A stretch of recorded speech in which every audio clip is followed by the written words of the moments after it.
Assalamualaikum teman-teman, ketemu lagi dengan saya di channel tentang bangunan.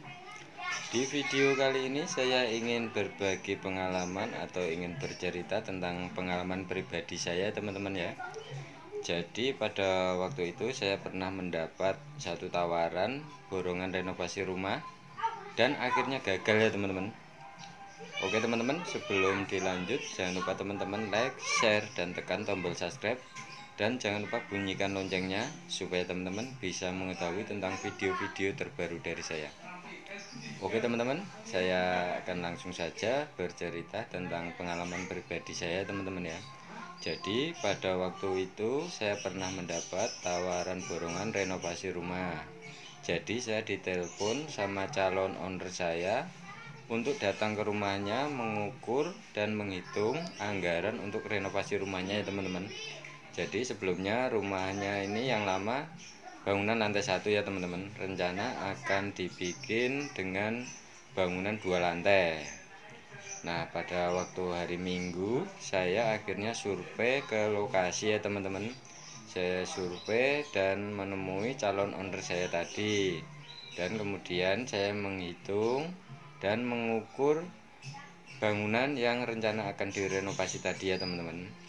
Dan setelah saya hitung semua, saya kasih rincian anggaran biayanya tadi, saya kasih ke calon owner saya tadi ya teman-teman. Nah pada waktu saya kasih rincian anggarannya tadi, tiba-tiba calon owner saya tadi kaget ya teman-teman. Jadi calon owner saya tuh kaget karena ternyata budget yang disediakan ternyata tidak cukup untuk merenovasi rumahnya tadi ya teman-teman. Jadi akhirnya gagal teman-teman. Akhirnya gagal, nggak jadi direnovasi karena budgetnya tidak cukup ternyata ya teman-teman. Terus kemudian akhirnya saya menjelaskan kepada calon owner saya tadi. Jadi saya menjelaskan tentang rincian atau biaya bangunan rumahnya tadi. Jadi saya mengasih rincian anggaran untuk merenovasi rumahnya tadi ya teman-teman. Jadi budgetnya berapa yang harus disiapkan untuk merenovasi rumahnya tadi. Terus calon owner saya mengerti karena budgetnya tadi tidak cukup.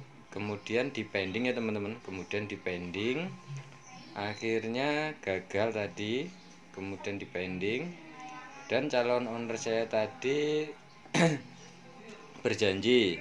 Jadi pada suatu saat nanti kalau dananya sudah cukup, sudah terkumpul, dia akan kembali menghubungi saya untuk merenovasi rumahnya ya teman-teman. Jadi tadi saya menjelaskan terlebih dahulu kepada calon owner saya kira-kira berapa besar biaya yang harus disiapkan untuk merenovasi rumahnya tadi. Dan alhamdulillah ya teman-teman ya. Dan alhamdulillah ini ternyata setelah 5 bulan kemudian calon owner saya tadi akhirnya menelpon saya lagi teman-teman ya. Dia menelpon, saya disuruh untuk datang ke rumahnya karena dananya sudah cukup. Saya disuruh langsung mulai mengerjakan saja karena budget yang disediakan sekarang sudah cukup ya teman-teman. Jadi saya diminta untuk langsung mengerjakannya saja. Nah ini tadi sedikit cerita ya teman-teman ya tentang pengalaman pribadi saya. Jadi pernah mendapat suatu tawaran borongan dan akhirnya gagal. Nah ini tips untuk teman-teman semua.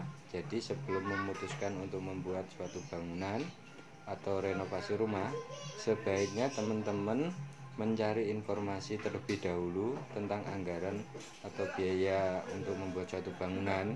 Jadi sebelum memutuskan untuk membuat suatu bangunan, teman-teman sudah mempunyai budget dan anggarannya sudah tahu kira-kira berapa besar anggarannya untuk membuat suatu bangunan tadi. Nah teman-teman juga bisa melihat di video-video saya sebelumnya. Jadi di situ saya sudah membuat rincian atau gimana cara menghitung anggaran biaya bangunan rumah ya teman-teman. Jadi di video saya sudah ada gimana cara menghitung biaya bangunan rumah.